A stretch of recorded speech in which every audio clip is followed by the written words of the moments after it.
Peter Hewitt, La-artistino. Welcome to part 5 of my colour along.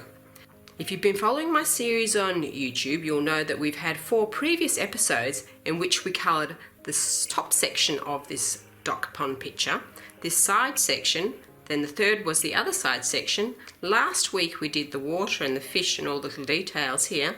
Today we'll be finalising the picture by colouring in this bottom section and also adding a bit of sparkle with a white gel pen.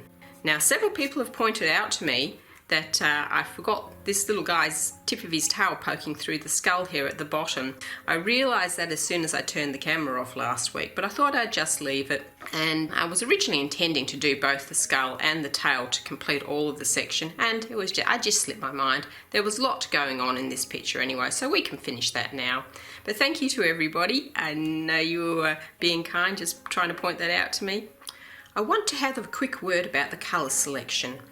This little bit down here has to remain in harmony with the rest of the picture, so I'll be selecting colours that I've previously used throughout the other details of the picture, particularly on these little organic sections which seem to look as a prelude to the pictures that you later see in Lost Ocean with the fancy underwater coral scenes. I don't know if it could be called coral because it's in a duck pond, but we'll sort of go along that same theme anyway. We'll also be looking at a nice way to colour in this card to make it look card-like, and we'll be completing the picture with the ivy leaves around here. Now, a lot of people have already done the leaves around the outside, and that's great. If we get to that section and you want to just skip ahead, do so, because I'm pretty much repeating what we've already done up here in the picture as well. I've noticed as well, as a quick word, some people have chosen to use the colours from this area to do this little bit, and other people have used the greens from these leaves to do this bit. Either way is correct, it's really a personal choice. I'll probably be using the red on this section, but it was really a toss of a coin to me. I think either way would be nice. Anyway, let's begin. Let's start by fixing up this little guy's tail and the skull that it's poking through. A lot of you may have already done this, but it'll only take me a sec. I'm going to use my cinnamon out of the Faber-Castell range, just to give a little bit of a light highlight here. Actually, I've probably gone a bit too heavy with that. I'm going to take a little bit of that off. Okay. Now, I'll use my Derwent Artist chocolate and colour in the rest.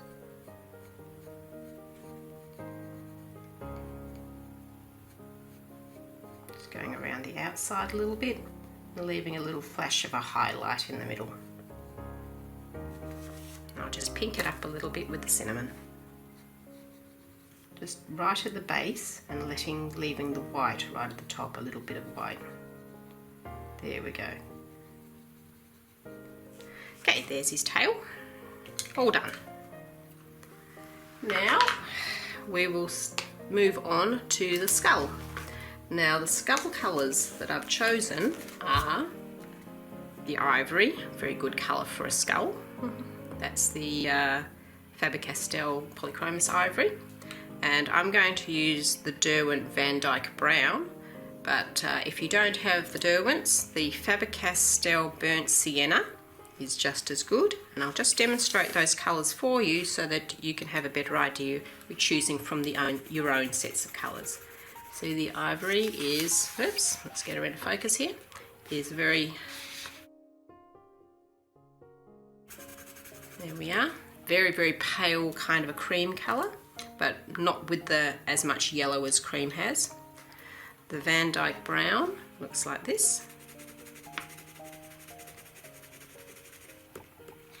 I'll just compare here. The walnut brown is here. It's really too dark. Burnt sienna. Yeah, it's a bit more reddish, but it's still okay. We can use that. Either or. Okay, now for the skull, I'm going to start off with my Van Dyke brown. And I'll just put a little bit, very light. You don't want to go heavy here. Just kiss the paper with the pencil tip. And put in a little bit of shading, just sort of underneath where the cheekbones would be, around the base of those weird eye sockets, like that. Maybe just a little bit up the sides, but don't touch the crown, just a little bit up the sides. Okay, now it's got a bit of shading, and just a little bit along the base of the jawbone. Next we'll take our ivory. Now there is another set of pencils that some people have called Marco Refine. These are from China. Now I've found that the Marco Refine 502s is a very close match for the ivory. I'll show you that right here. There's our ivory, and it's very hard to see. And there's our Marco Refines. As you can see, it's just a shade darker, a shade more yellow, but it's very, very close. And you could use this in the substitution. So that is, again, the Marco Refines. They look like that. And that's the 502. Okay, right. The ivory or the Marco Refine, or if you haven't got that, maybe a very light yellow ochre or a burnt umber, with very, very lightly, and then going over with white over the top might give you a similar effect. Now take the ivory and basically just go over the top. As you can see, it has the effect of softening and smudging the previous colour in.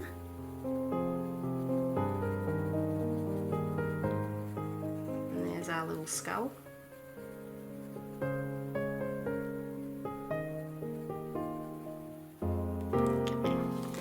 Grab a pencil and add a little bit more definition to the shadows if you like. Right round the edges.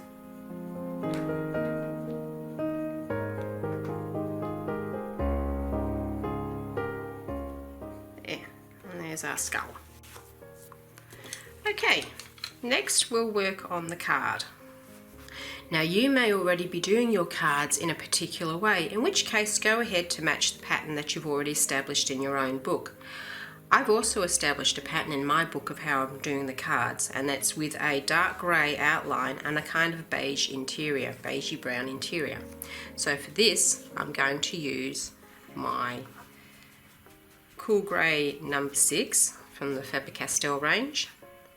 Again from the Faber-Castell range, my Cool Grey number 2. And I'm going to use my brown ochre as well from the Faber-Castell range with a little bit of my ivory. Okay, I'll start off with the outside by putting in a little bit of a highlight around where the light is most likely going to touch the card. So at the top and maybe a little bit there. And this is with the Cool Grey number 2. Then I'll take my Cool Grey number 6 and I'm going to just colour in the rest of the outside of the card, blending into where the highlights are at the corners.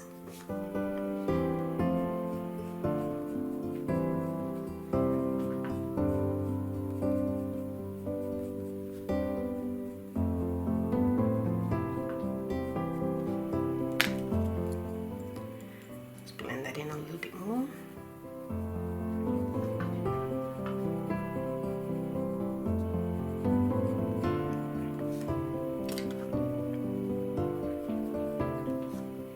Now for the interior of the card, I want to make it look like paper that's slightly warped, so it's got slight little shades in it of shadowing, and I'll use this to just create like a little ripple effect in the card by doing little streaks of lightly applied brown ochre.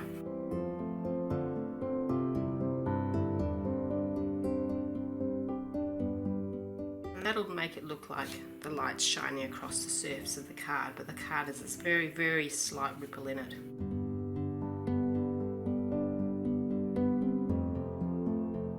As you can see, I'm also following the line of the shadows that come down off the fish and the ducks.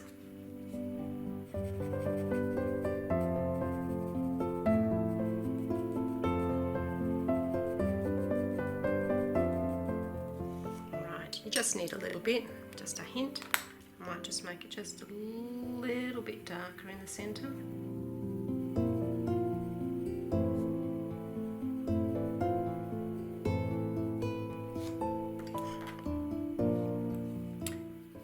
And now with the ivory, I'll blend it all in.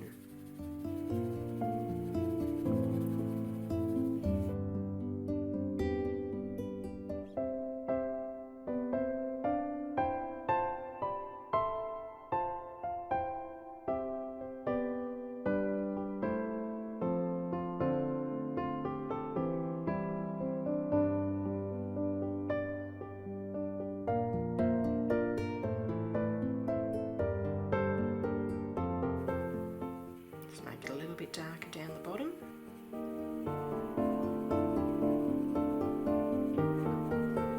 And I think what I might do is grab my trusty blue-grey from the Derwent range, or you can use the dark indigo from the Faber-Castell range, and just very, very lightly shade the bottom, right there where it touches the sand. Or the mud, actually. It would be mud at the bottom of a pond, wouldn't it? There we go. There. A lot of the cards in the 9-card series you find throughout the book have a little emblem on them, a little symbol. This has got a cross, but you really can't colour it in, but the other ones do have a bit of colour in them, the gems, etc. So I'm going to add a little bit of colour of this one by picking a dark red colour and just following the outline of the cross, just to make the actual design on the card pop out a little bit more. So I'll select a red. I'll go for the Polychromos Middle Cadmium Red, which you may recall we used earlier on. And I'm just going to go over the cross itself to give it a bit of colour, make that design stand out a bit more.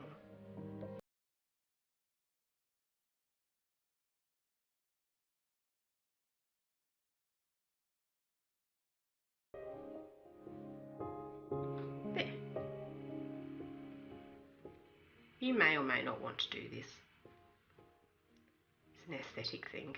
I just think it makes it matching with the rest of the card set a bit better. Next I'm going to work on the mud down the bottom here. It's a bit of a puzzle. My first inclination actually is to make it in a light brown colour, and I think I'll go with that. I think that'll fit in better with this sort of a light, maybe yeah, I think a light tan colour will do best. So I'm going to retain my brown ochre out, and I'll select a few more colours. We're going to go for this poor nibbled on cream. It's too small even to put in my sharpener anymore. I'm going to have to hand sharpen it from now on. We'll do the brown ochre. I'm still considering this one, but I've got the burnt sienna out here. That's from Faber-Castell as well. I've got the walnut brown just in case I do want to do some really dark areas. And we'll see how we go. I'm actually going to begin with a little layer of the ivory, just a tiny little touch at the top. And what I intend to do is start with it light where the sun is hitting, or the light is hitting the top of this sand and mud, and just radiate the colour down to here where it'll be down at its darkest. We want a little highlight along the edge here. I'll just gently get that established.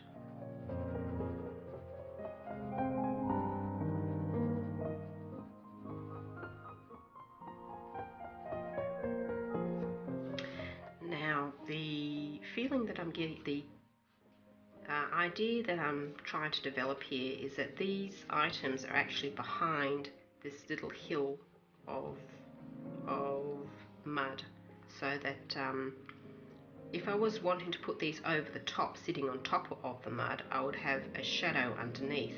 But because I want this to look like it's in front of the plants, this mud is in front of the plants, I'm going to put the highlight instead on the top. I hope you understood that. It's a bit confusing. Now up here, the only part of the light the only part of the mud that would be being struck by the light would be this bit out here, maybe just blending into there. And the rest of it, this would be shadowed, I think, by the rocks and by the reeds there, so I'm not going to put any highlight here. Next, I'll take my cream and I'm just going to put a little bit of cream blended underneath the ivory.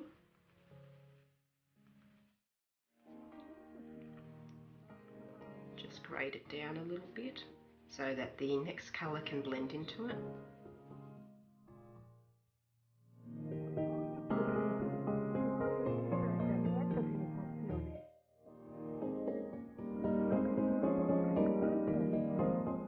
Just do a teeny little bit there. Excuse my voice, I've got a bit of a chalky voice this morning. And maybe here to suggest that the little reedy things growing here are behind this piece of mud, or little mud hill.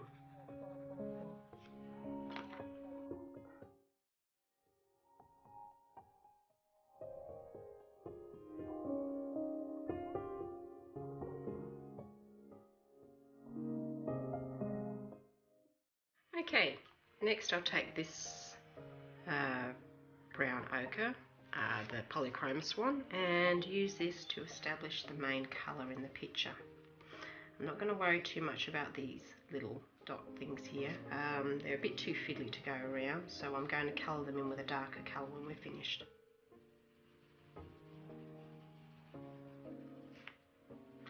As you can see, the previous pencil does act as a resist if you apply it too heavily.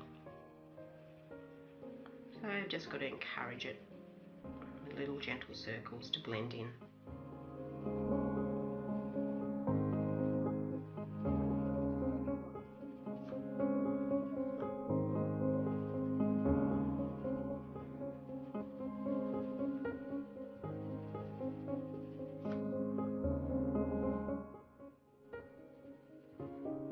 Be careful to go around these nodules here. You could colour this in beforehand.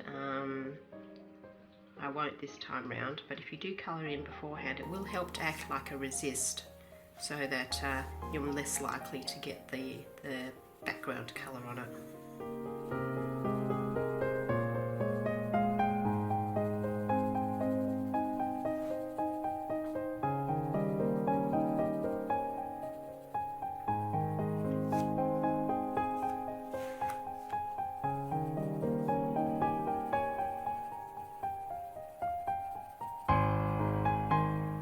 Same with these little fish bones.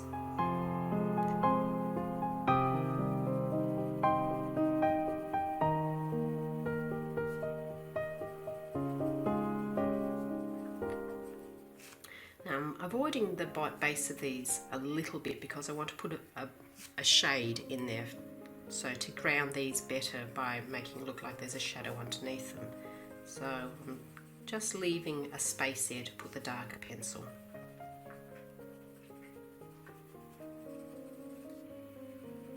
Same with this little clump here.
Okay, let's go in with our next colour.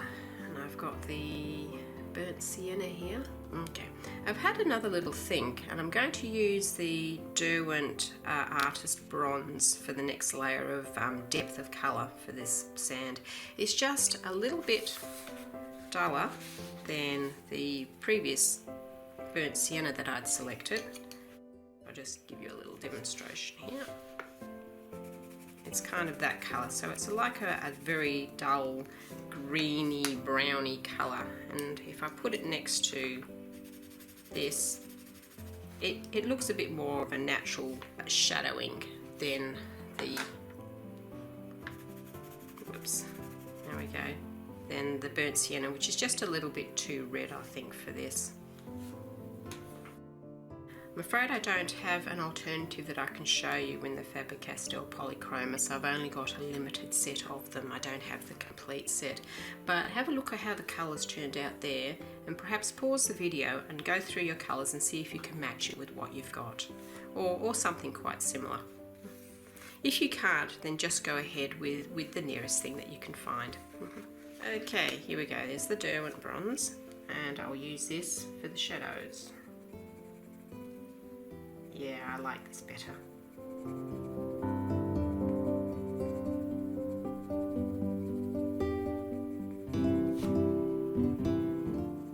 As you can see now that I've got the shadow in, as I've started, it feels like the plants are actually planted into the ground because the shadow grounds them. And I'll just blend the shadow into the lighter tanny brown colour. There. And the same for under this little clump here.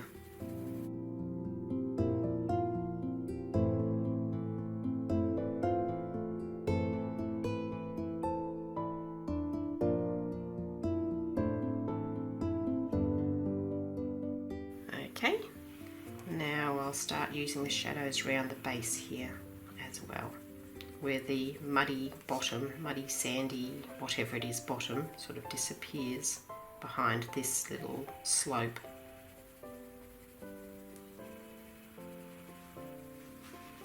Blending up a little bit.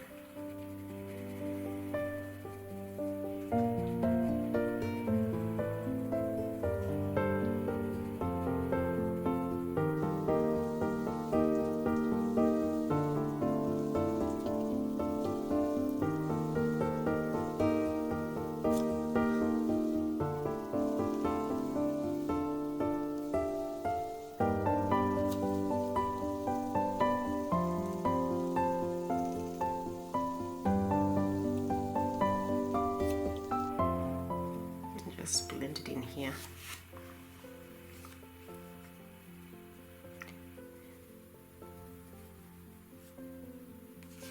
As you can see, I'm giving the impression that the light is striking the ground here, but it's shaded in this corner here.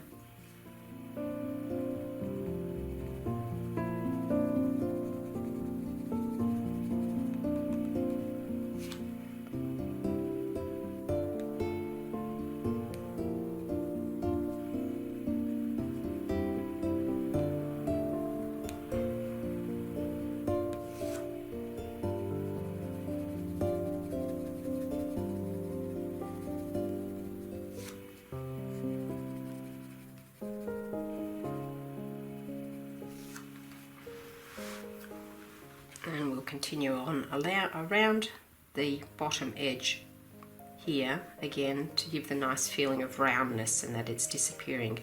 The light is disappearing from the ground the further away you get from the source.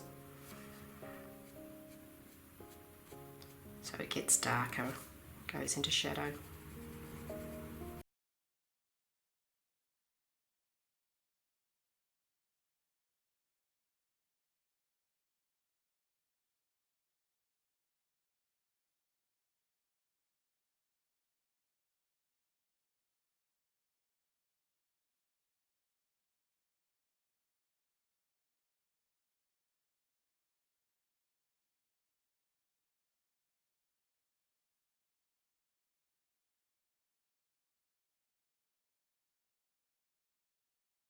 If you're doing the bottom of the ocean, these colours I think would be great colours for sand as well. They look kind of sandy. In the bottom of a pond is often sort of like a dark muddy brown colour, but I think that would be unbalancing to the picture to have too much dark down the bottom here. You could try it, but for my eye I think I'd like to go with this lighter brown.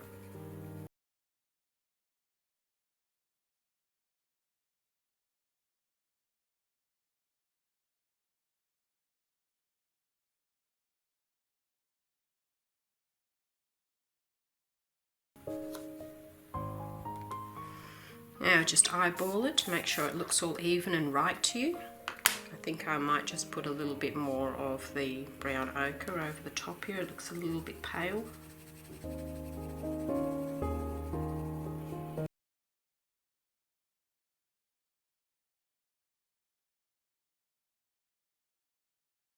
I think it's nice how these two different types of pencils work very well together. The Derwent Artist is a wax-based pencil and the Faber-Castell is an oil-based pencil.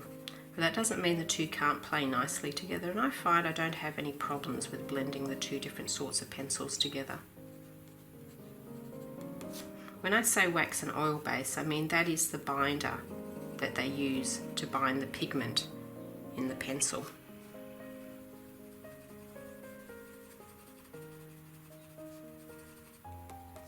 There, I'm happy with that. Let's move on to the next bit. I think I will do these little rocks here underneath just to complete the bottom. I'm thinking I might do them at either a dark brown or a dark grey. I might go the dark brown. Reuse the colours that I've used in the eel, so I'll grab my Derwent chocolate pencil and my Faber-Castell cinnamon pencil. Okay, there's the cinnamon, so I'll just put a little halo of pinky cinnamon in there. Whoops, sorry, we lost focus.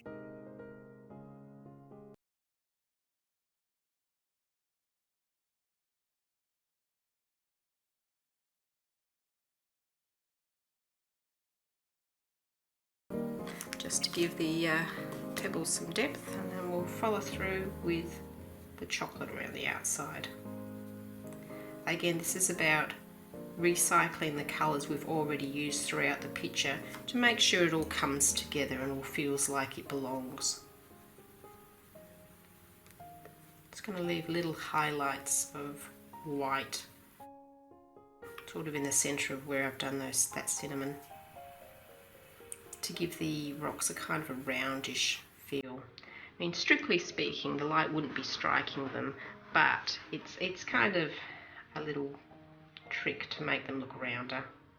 You can dull it down a little bit if you feel it's too bright. I think it's a little bright, so I'm just going to put a little blush of the chocolate over the top. Oh, blush of chocolate. It sounds delicious, that, doesn't it?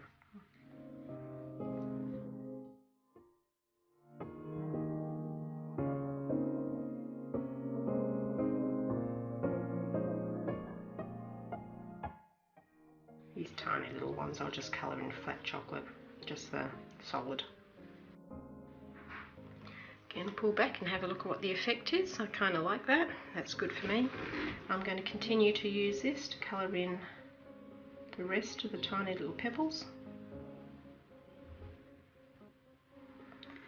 I'm putting most of the colour.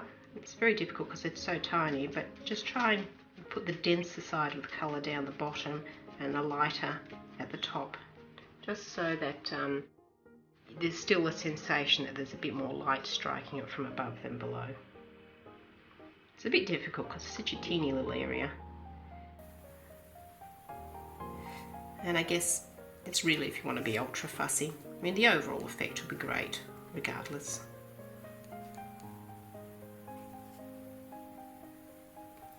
And as you can see, there was no point trying to conserve the white little circles before, because they're going to be obliterated with this nice dark chocolate.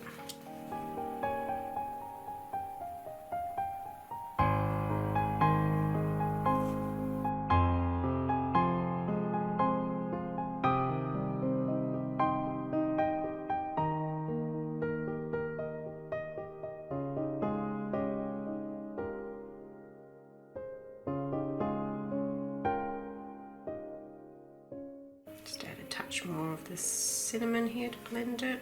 Make sure it's not quite so light. I don't want it jumping out at people looking at the picture, but I just want a suggestion that there's still a little bit of light and depth to them.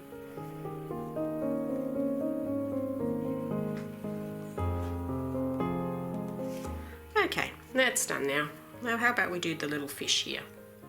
Now for the fish bones, I'm going to do this with a dark grey too. Start with that, and I'll just put a little layer of that again at the base where it's most likely to be in shade. Don't want to go too dark on these fish bones because I still want them to stick out. There. Okay, and I think really that's all I need for them. I could go a little bit darker. I'll grab the number 4 grey from the Polychromos. Just a little, tiny little touch. Just in the corners and right at the base. Just to add that last little bit of depth. There we go, I think he's good enough like that. Don't want to go too fussy with him. We'll just take our ivory now and blend that in slightly.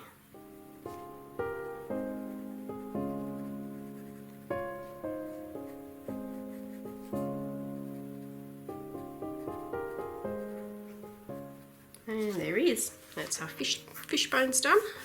Now, I think it's time we move on to the plant life over on the other side. Next, we'll be working on this little area of plant life at the bottom of the pond. I'm going to revisit a lot of the colours that we've done previously, the purples, pinks, the dark reds, and possibly some of the greens. We'll see how we go. Now, I want again to have the feeling of the light striking the top, so I'll start off by blushing in a little bit of the ivory so that you've got the feeling that this little top bit is exposed to the light. Just notice I've gone over there with the green, so I'm going to tidy that up with my Derwent eraser. Very gently, so I want that to be nice and white. So, okay, right, happy with that. Now, I'll start off, I want this to have a ivory border, so I'll put that on first.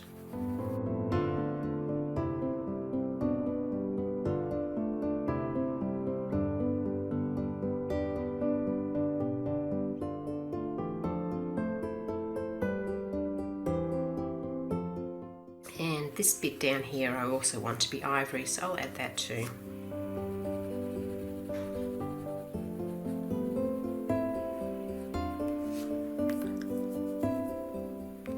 Now the tips of these, I'll put a little bit of ivory on them because that's going to be exposed to the light.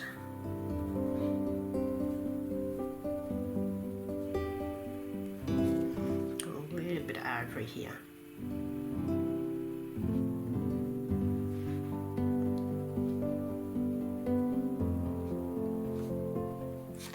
Okay, and I'll just put a little blush of ivory along here, again to make it look like the light's striking it.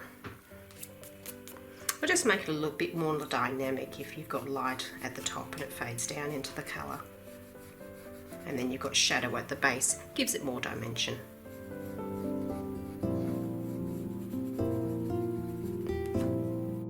And on this little nodule-y bit here too. You don't want to press too much or else the ivory will act as a resist to the next colour going on it. So to press harder right at the edge and then blend it down a little bit.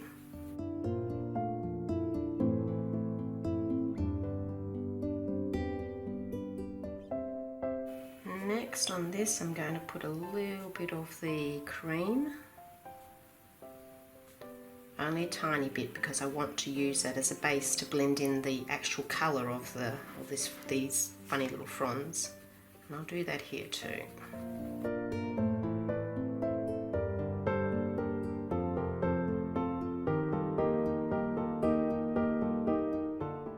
Okay, now let's pick some colours for this.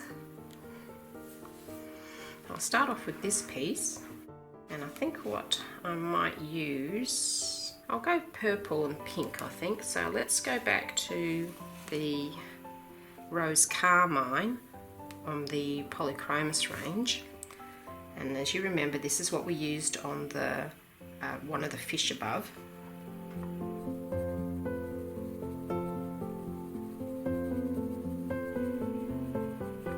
Make it darker in the centre and then lighten it out as it goes to the outside, or the outer edges of this funny little frondy bit.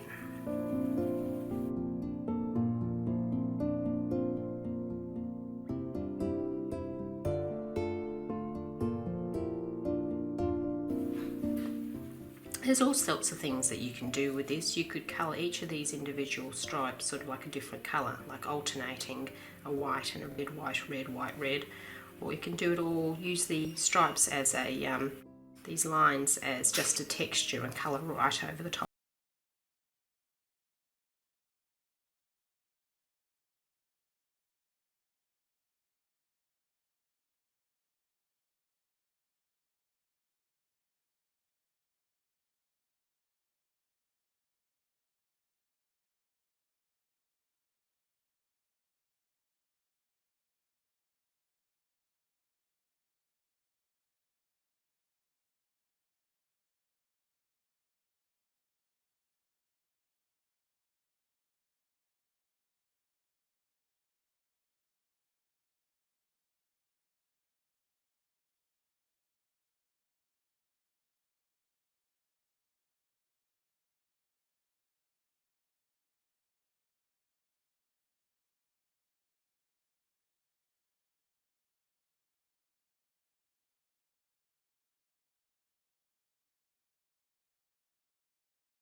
You can get as creative as you like with these. As I said, you could just go for it, turn the video off, wing it, and just using the colours that you've used previously in the picture to colour these in, and it'll look great whichever way. I have no predetermined plan for this, I'm just winging it. I put that in, and I might put a darker brown down the bottom just to give it a bit more definition. So let's think. That's the Caput Mortum or Mortum. I'm not quite sure how you pronounce that. That's from the Faber-Castell range. Yeah, I'll use that one.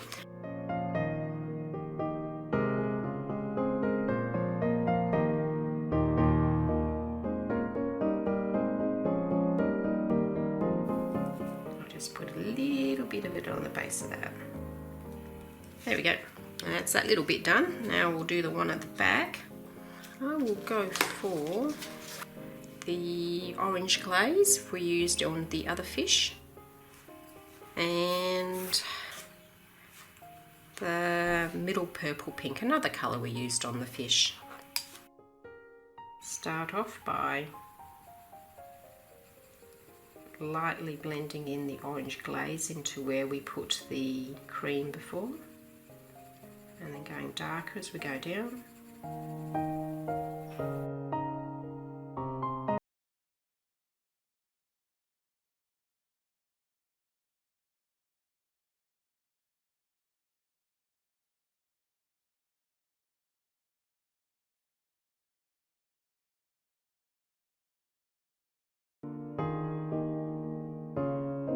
And I'll use, actually, you know, I've changed my mind. I'll put the middle purple pink to one side and I'll go for more of a reddish look.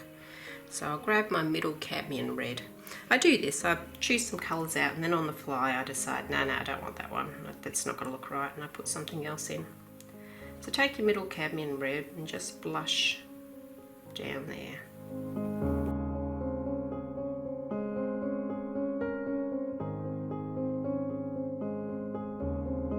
I'm going to take an intermediary shade of orange. I might go for, what do we got here? The cadmium orange. I'll put a bit more over here because I just think that's just a bit too light on top. There, I like that. If you put the cadmium orange over the top of the cream, you get this lovely bright yellow colour as a transient colour. I really like it. It's a trick I use often. Putting the cream down first and then going over the top with cadmium orange. So it's just something I found with experimenting with my pencils to get sort of like little effects that I like. It's very subtle, there's not much of an area there you can see, but it's kind of like a real lovely orange, yellowy, sort of bright yellow blush there going into the ivory. Okay, now we want to do these little fronds coming out, and I want them fairly bright so they stand out against the chest at the back. So let's think, I might go for a brighter orange colour. We've got dark cadmium orange. I'll start with this, see what I feel like. I'll just put a little bit of this at the tips.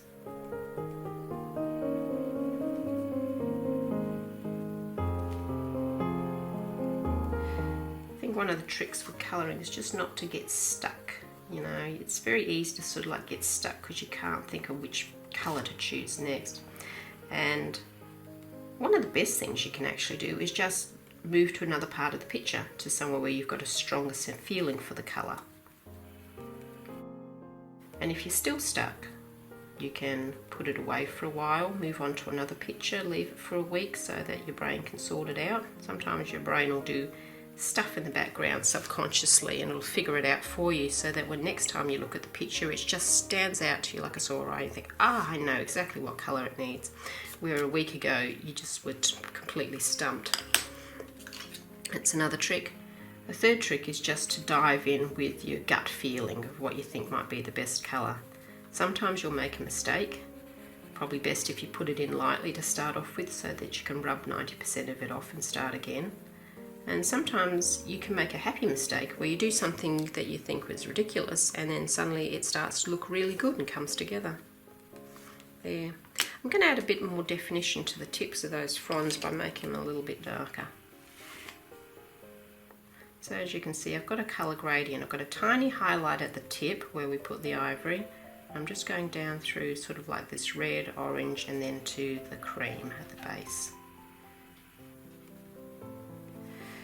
Not 100% sold on it, but I think it's okay.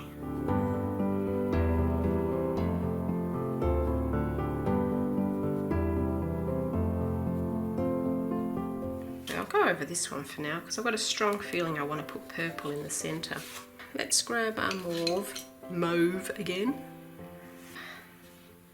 I'll make the mauve darker at the bottom and go out to the light. So we'll start off with the mauve being fairly dark at the bottom.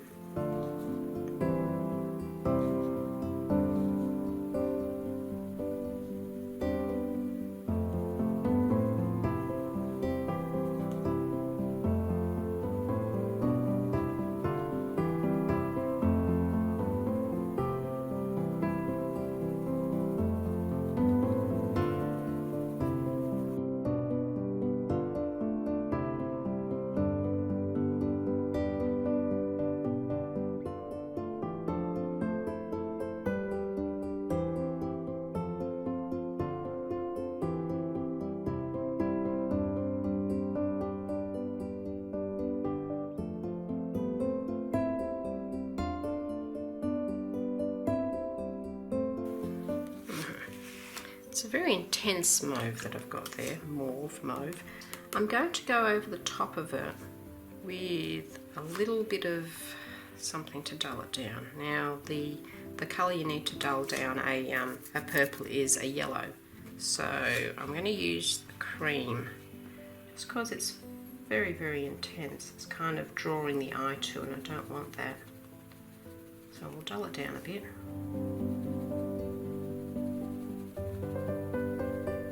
As you can see, it's very subtle. Still looks that purple colour, mauve, but it's not quite so bright.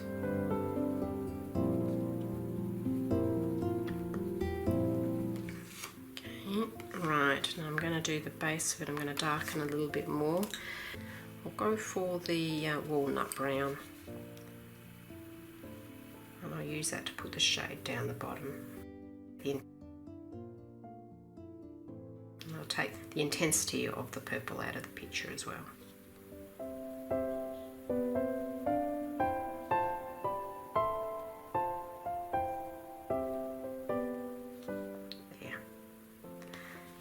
Good.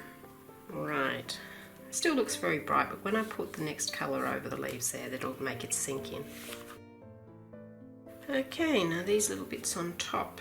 I like the thought of keeping the outside rings a kind of a very light colour, and I'll do the inside dots a bright or semi-bright red, I think. Now I've already got the ivory over the top, so this is going to blend and reduce the intensity of this middle cadmium red.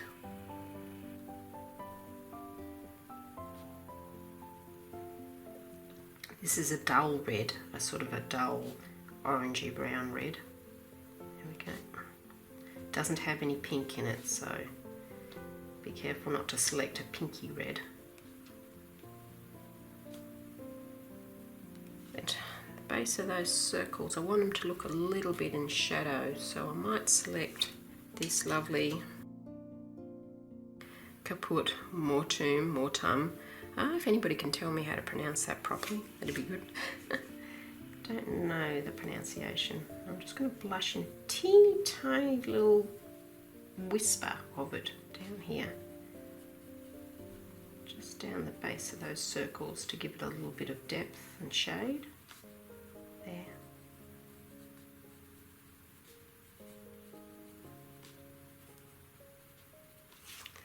And then we'll go over the top with the ivory to help blend it all in.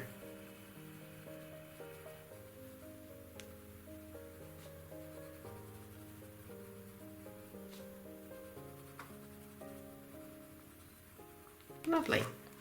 Okay, now we've got the little sticky uppy bits again. I'm going to make them yellow. Okay, let's see now. Earlier on we used our dark Naples yellow from the Faber-Castell Polychromos range. And I'll use that on this, and I'll sort of blend it up to a brighter yellow, I think. So I'll use that at the base. Actually, you know what, I don't have to, because I can put the ivory on the top and blend it into the ivory, and that'll give me a nice gradient all on its own. Pop a bit more ivory on there.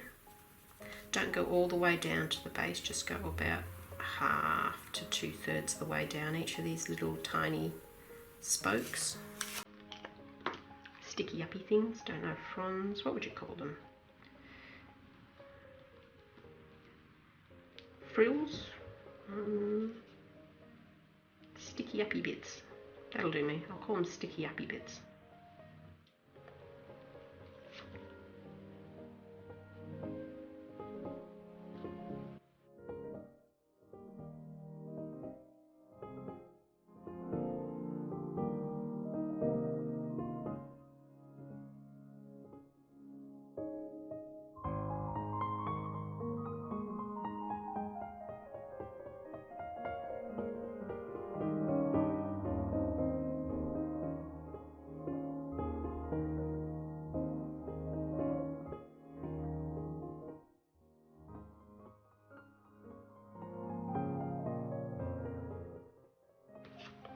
There we go. Yeah, that works all right. Now we've just got this one down here to do. I like the yellow. I think I'm going to use more yellow, so I'll make these fronds I might go for this light yellow glaze. I'll see how we go adding that. Just because it's the one in the front, I want it to be the brightest sort of one.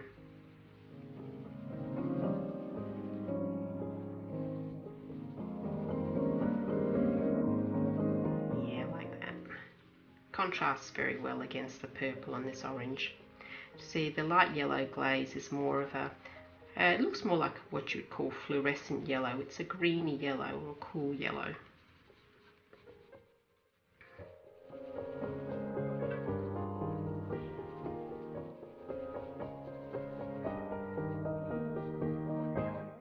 Okay, now the base of that, I'll just use a bit of orange, I think.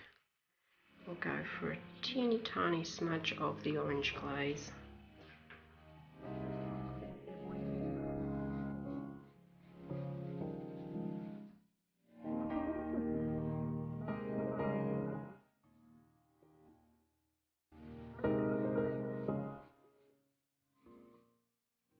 Don't know about you, but I end up with a mess of pencils sitting next to me. Every so often I have to stop and put them all away.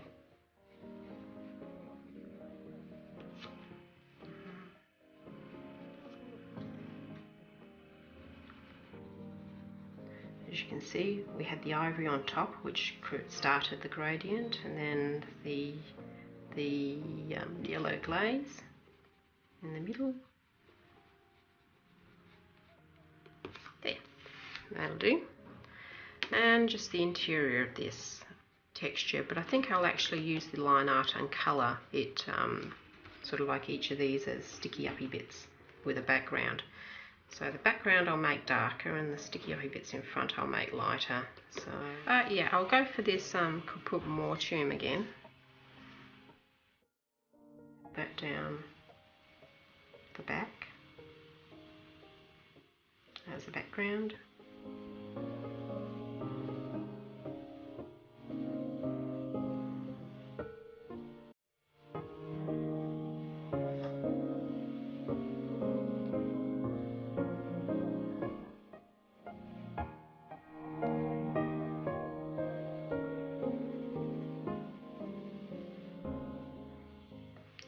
Now the Derwent chocolate would probably do equally as well. It's a little duller and darker, but that would be fine.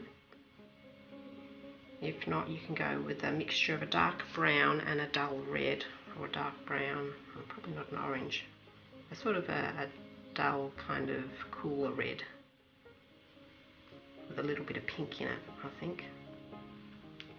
I must apologise, I've just coloured in a section and I didn't realise that my camera wasn't switched on. So I'll show you what I've done. I'll explain what I did so that you can do it alongside just my explanation. What I did here basically was I coloured in a blush of dark colour along the base here to recess this plant life behind this mud, right? And what I'd used for that was a combination of a Derwent Artist sepia, which looks like this, and a Derwent Artist blue grey, which if you've got the Faber-Castell, you can use the Faber-Castell Polychromos, you can use the dark indigo blue for that. And I use that because I wanted it to be a very neutral colour. With the bronze, you can just use your darkest brown and go over it with a very dark blue and indigo, or a very dark navy blue, to get the same effect. And what I did was I shaded in around this area with the sepia first, and then because it made it look a little bit too brown, I went over it with the blue grey, just to take away the brown and make it more neutral. After I did that, I realised that the chest was the colour tone was too close to the depth of colour that the plant life was. So again, I used a combination of the sepia and the blue-grey to try and drive the chest back behind these by making them duller, darker, and leaving these to be bright in front.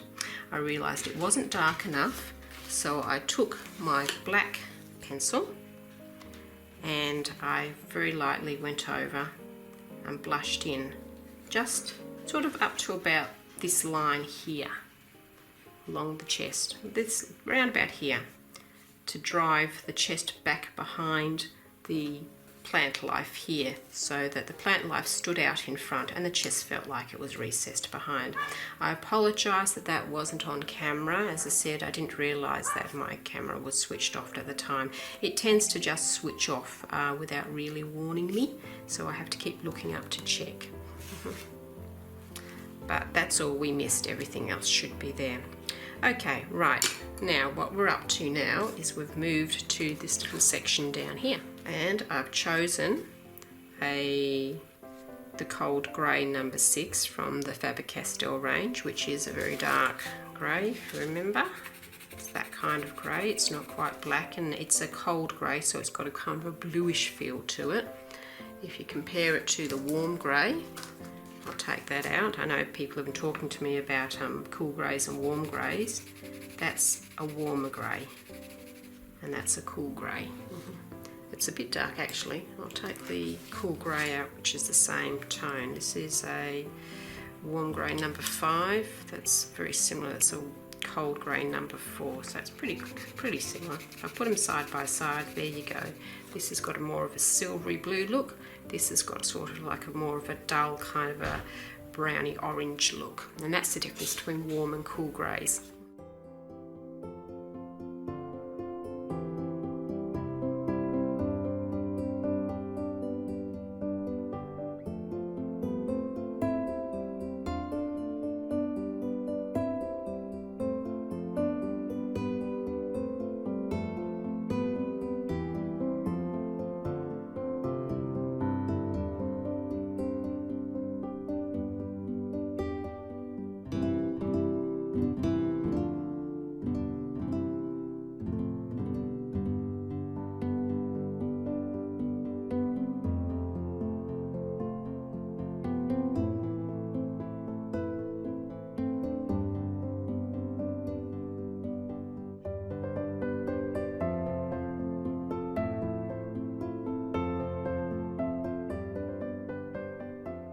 Next we'll do this little fringe along here, and for that I'm going to go back to the Pompeii Red in the Faber-Castell, and also in the Faber-Castell the light flesh colour.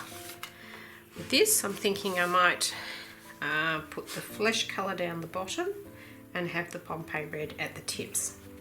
So we'll start with the flesh. It's very, very, very light pink. Sort of a light pinky, peachy sort of colour. They're referring to a Caucasian flesh, of course, of Caucasian skin. There we are.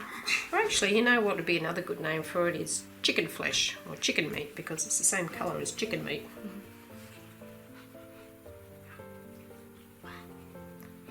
Uncooked chicken meat, that is, turns white when it's cooked, of course.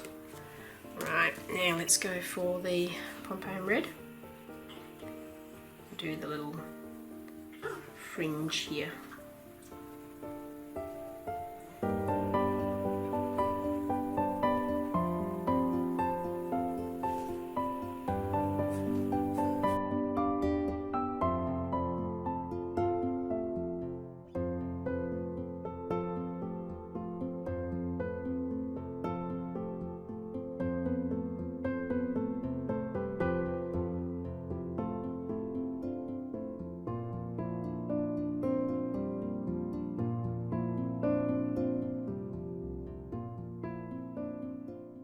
Just go over with a little bit more flesh to blend it in, just along the bottom.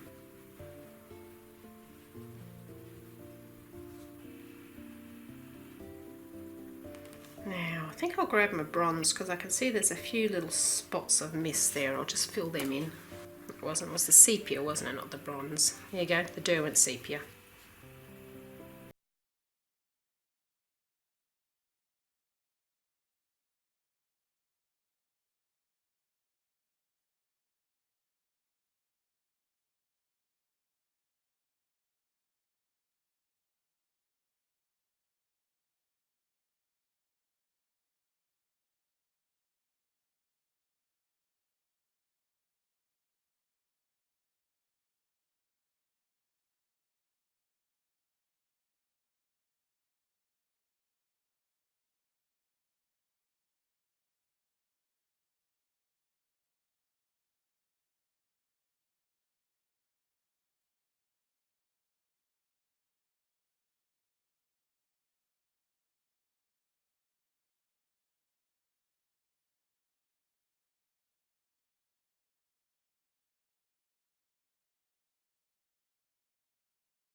Next, we'll do the ivy leaves. Now, if you recall, with the ivy leaves, we use the Chrome Oxide green in the Faber-Castell range. We use the, once again, hold on to your light green from the Faber-Castell range, and the Ivory. Again, have a quick look at what they look like. This is the Chrome Oxide green. As you can see, it's quite a bit different from this green. It's still a darker green, but this has got a warmer, sort of muddier look to it.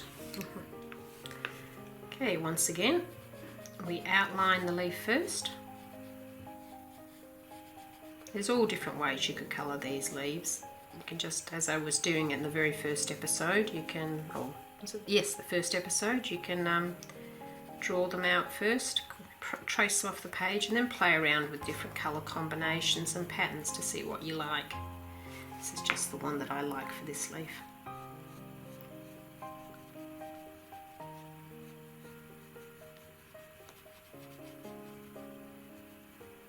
So I've got a nice dark outline. Then the little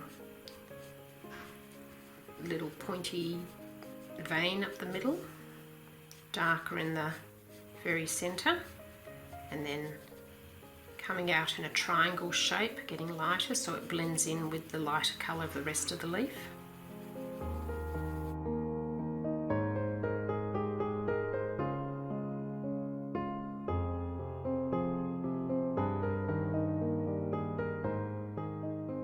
The ivory again over the top.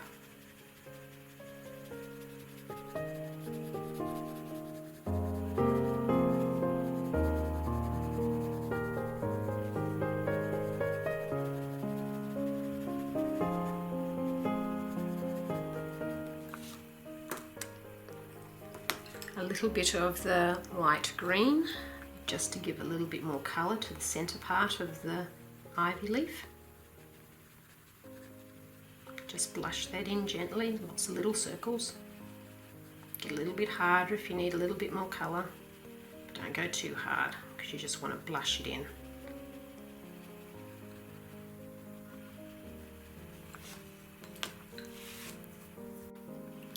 And then finally going back to the Chrome Oxide green to put little seeds in. If you remember, you just want one seed at the top, one seed on either side, and about 2 seeds going up the main part of the leaf.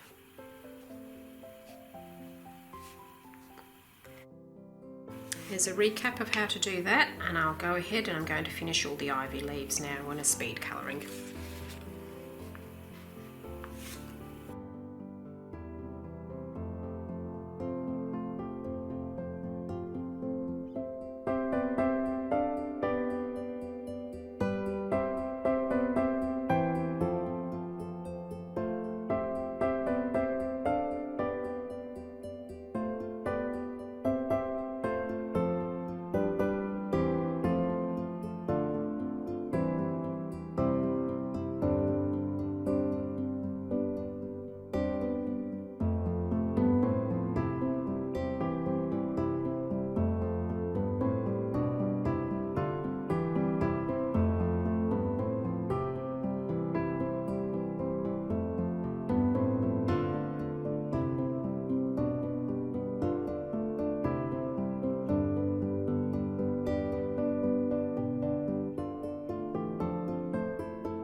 Next, I'm going to do this line of leaves here, and I'll do it the same way that I did the leaves on round about the opposite side.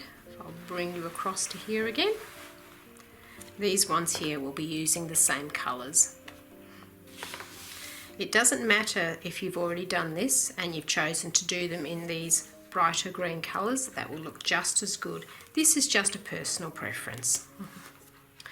Right, if you recall, the colours we used were the cinnamon in the Faber-Castells, Polychromos, and the Polychromos Middle Cadmium Red. And I'll start off with doing the cinnamon up the stem of this little cinnamon.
There, now we're up to the finishing touches. We're almost finished. At this point, it's a good idea to sit back and have a good look at the picture to see if there's anything that you'd like to change. You may need to brighten some colours in some areas or darken some corners just to bring things out a little bit better. The next thing we're going to do is the finishing touches. Now, looking at this picture, I've decided that even though I do like the texture of pencils and I don't often use the blending techniques, I'd like to blend this area of the sky. So I have two different blending pencils here that I can use. This one is the Lyra Rembrandt Splendor, and this one is the Derwent Blender.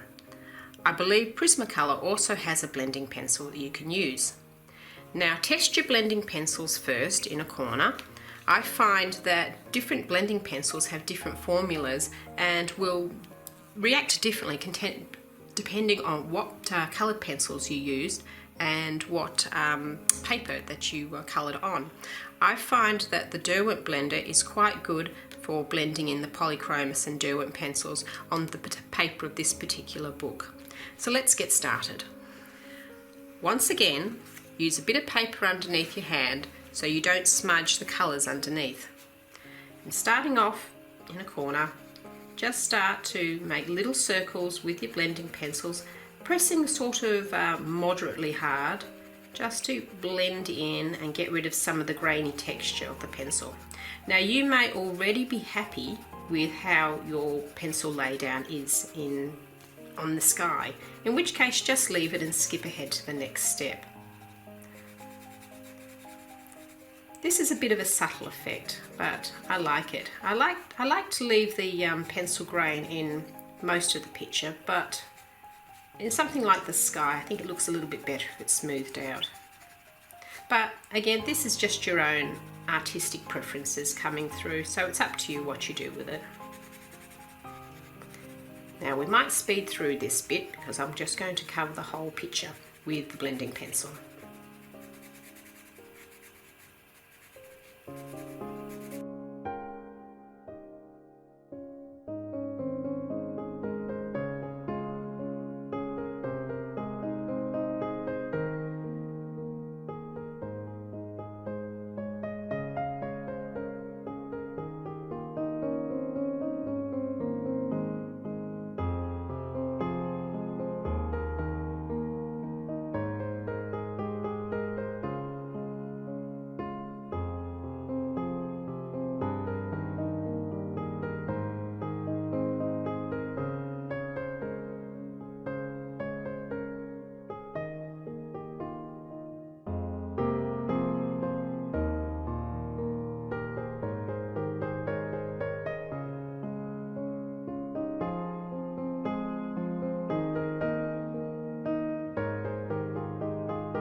There, I'm happy with that now.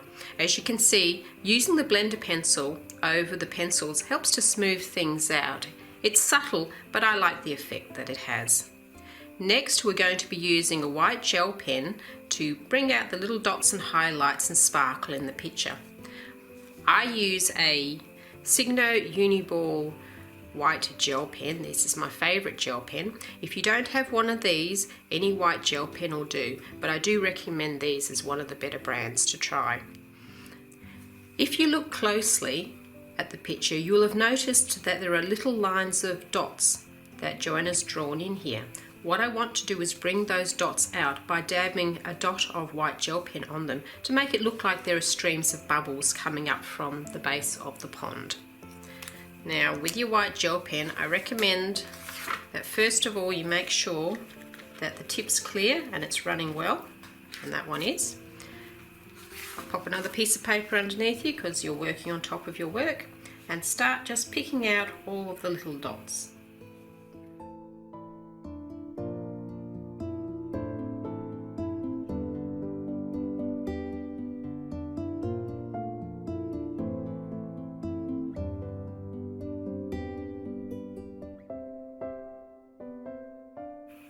Now on the fish, you want to add the little white dots to the dots on his body.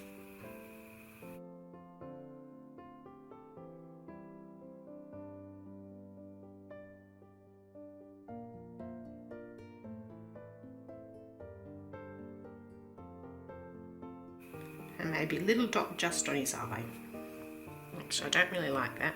One of the things that you'll find with the white gel pens on the pencil is that if you don't like how you've placed them, you can use, once they're dry, you can use your fingernail and just flick the gel pen off again. And because the pencil has a waxy or oily surface, it will remove quite easily, and then you can redo the gel pen over the top.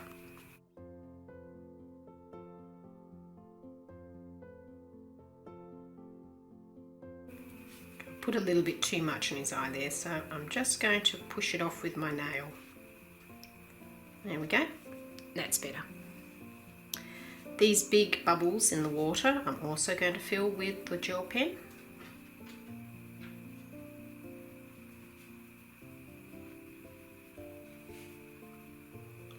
And all the little black dots.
Okay, just remove it.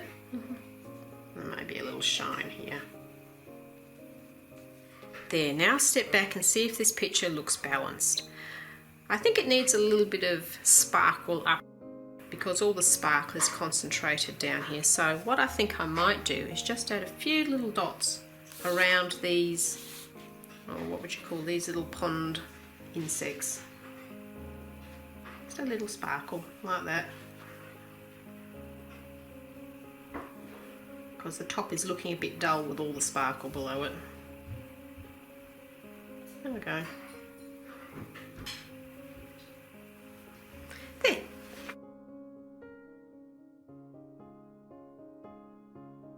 And with that, I think we're done. This concludes the last episode of this 5-part series on how to colour the duck pond. I hope you've enjoyed colouring along with me and have picked up a few tips and hints on how to improve your own colouring experience. Please feel free to incorporate any of these techniques in any other picture that you're interested in colouring in. Well, I hope you're enjoying whatever colouring adventure you're about to embark on. Until next time, happy colouring!